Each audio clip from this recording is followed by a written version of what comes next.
Pak Nyoto, untuk persiapan destinasi libur Nataru ini kan yang sedang booming di media sosial, Facebook, TikTok dan lain-lain, itu kan ada 3 Pak. Yang pertama adalah Pantai Kuyon di Panggul. Ini bisa diceritakan Pak Nyoto mungkin apa keunggulan Pantai Kuyon ini kalau yang membuat kita harus ke sana saat libur Nataru nanti. Nah begini, terkait dengan Pantai Kuyon perlu kami sampaikan terlebih dahulu bahwa Pantai Kuyon itu adalah salah satu destinasi dari desa wisata Lebeng, Kecamatan Panggul. Mengapa itu menjadi menarik? Karena memang area Pantai Kuyon itu adalah pantai yang sangat spesifik. Spesifiknya di mana? Itu adalah pantai yang memang indah banget. Mayoritas areanya adalah area yang cukup terjal, akan tetapi ketika di situ digunakan untuk healing, luar biasa. Ombak yang berdulun-dulun menerpa karang itu bisa kita nikmati. Kemudian ada lagi itu batu-batu halus yang setiap saat digulung ombak ke tepi kemudian kembali lagi, itu menimbulkan gemertak dari batu-batu tadi. Jadi eksotis sekali memang ini destinasi wisata Pantai Kuyon yang berada di desa wisata Lebeng, Kecamatan Panggul. Kalau untuk akses ke sana seperti apa Pak dari pusat Kecamatan Panggul ini? Aksesibilitas memang masih belum optimal, akan tetapi menurut hemat kami hari ini sudah cukup untuk saat ini, karena nanti kalau terlalu akses itu terlalu istilahnya bising begitu atau rame, ini barangkali akan segera mengubah situasi di sana. Makanya meskipun aksesnya masih sederhana, masih belum optimal, tapi saya yakin ketika wisatawan datang di sana maka semua itu akan terbayar. Artinya nilainya jauh di bawah aksesibilitas tadi. Tapi yang paling penting memang safety atau kehati-hatian para wisatawan datang ke sana. Luar biasa cantiknya. Ya, kalau untuk retribusi harga tiket masuk sendiri seperti apa untuk Pantai Kuyon? Untuk Pantai Kuyon sampai hari ini belum ada retribusi. Jadi di sana itu hanya ada semacam barangkali ada yang berkenan untuk menyumbang sumbangan sukarela tanpa tekanan atau susu tante barangkali begitu. Untuk apa? Pembiayaan operasional kebersihan sekaligus juga untuk operasional konservasi. Kita tidak ingin sebuah area di alam kemudian dipakai untuk area wisata tapi tidak tanpa terkonservasi. Jadi harus sama-sama di situ. Kalau untuk yang kedua kan kita juga sedang dihubungkan dengan Pantai Kebo di Kecamatan Munjungan. Apakah ini juga lebih kurang sama Pak dengan Pantai Kuyon atau punya keunggulan yang lain? Kurang lebih sama, artinya sama. Di sini adalah bagian dari destinasi wisata dari desa wisata Ngulung Wetan. Nah, akan tetapi alamnya sudah berbeda lagi.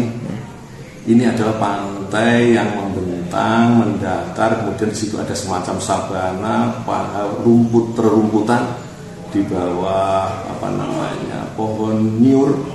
Kemudian uniknya lagi adalah di situ ada kerbau-kerbau yang memang sejak lama tinggal di situ. Nah ini indah banget karena di sini ada juga lagunanya, semacam seperti danau di pantai gitu. Kalau kerbau itu sudah mulai jerum atau masuk ke situ, kemudian berenang luar biasa. Jadi keindahannya berbeda dengan yang saya sebutkan kata Pantai Kuyon tadi. Situasinya berbeda tapi kecantikannya tidak kalah dengan yang lain. Kalau untuk akses dan retribusi seperti apa Pak? Sama, untuk aksesnya sampai hari ini ke Kuyon itu relatif sudah lumayan lah. Karena dulu memang ketika awal-awal sangat-sangat memprihatinkan, tapi hari ini masyarakat desa Ngulung Wetan dipimpin Pak Kepala Desa dalam rangka untuk membangun desa wisatanya. Ini salah satu andalan destinasinya dari Pantai Kuyon dan cukup memadai. Pantai Kebo, Pak. Pantai Kebo, maksud saya di Pantai Kebo tadi.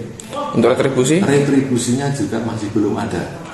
Hanya saja itu nanti akan lebih indah manakala wisatawan juga berkenan untuk memberikan sumbangan sukarela tanpa tekanan juga kepada pengelola destinasi dalam halnya dari desa Ngulung Wetan untuk operasional kebersihan maupun juga konservasinya. Siap.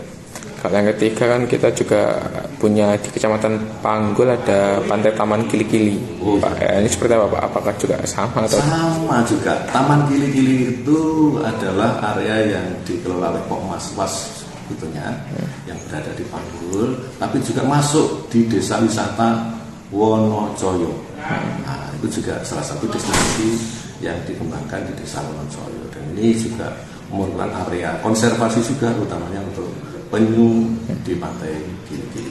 Berarti ini kita bisa melihat konservasi penyu sekaligus merilisnya Pak Nyoto? Bisa, jadi kalau wisatawan mau datang ke sana bisa melihat keindahan pantai Kili-Kili, apalagi kalau sunset luar biasa, dan menjelang sunset itu biasanya bisa merilis penyu masuk ke laut lagi, dan di sana biasanya pada musim-musim seperti ini masih banyak penyu yang kecil itu, tukik-tukik gitu Pak ya, tukik-tukiknya itu untuk dirilis ke laut.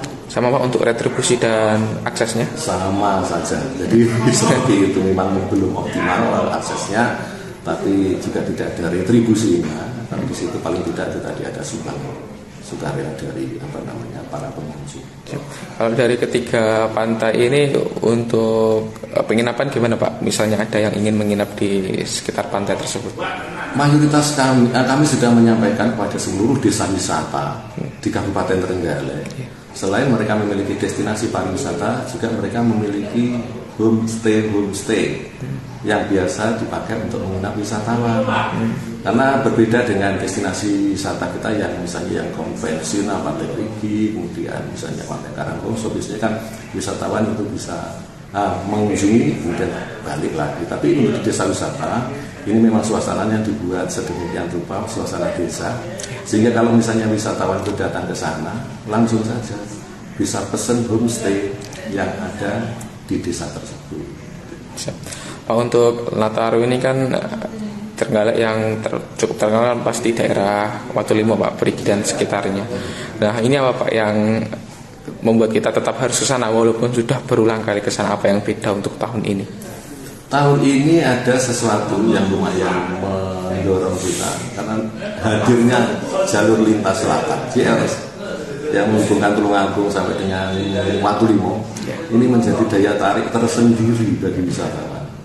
Kami mengamati ada kenaikan kunjungan wisatawan yang cukup signifikan mulai bulan Juli kemarin sampai dengan hari ini ketika JLS sudah dibuka. Sehingga ini barangkali teman-teman yang belum datang ke Perigi, belum datang ke Karanggongso, belum datang ke Mutiara, ke Cengkrong dan sebagainya untuk destinasi wisata di wilayah Watulimo, jangan sia-siakan waktu libur Nataru. Ya. Kalau untuk retribusi apakah nanti akan ada kenaikan Pak saat libur Nataru ini? Tidak ada kenaikan, tetap seperti biasa. Jadi untuk retribusi yang sudah kita pada destinasi yang kita kelola itu sudah ditetapkan oleh pemerintah. Jadi tidak bisa diubah tanpa ada persetujuan semua. Kalau untuk safety untuk para pengunjung dan wisatawan seperti apa kesiapan dari Disparko? Untuk khusus destinasi yang kita kelola dan dikelola oleh masyarakat, hari-hari ini kami sedang membuatkan surat himbauan agar mereka semuanya harus mentaati mempersiapkan mengantisipasi cuaca ekstrim. Karena kita tahu bulan Desember ini biasanya cuacanya cukup ekstrim, apalagi saat ini masih tidak menentu cuaca kita. Itu harus kita antisipasi yang pertama. Kemudian yang kedua, kita koordinasi dengan stakeholder terkait, terutama ketertiban dan keamanan di daerah-daerah itu. Kemudian yang ketiga, kita lagi juga mendorong teman-teman untuk mempersiapkan sarpras yang ada di destinasi wisata itu kita perbaiki agar nanti kalau wisatawan datang ke sana itu bisa terlayani dengan baik.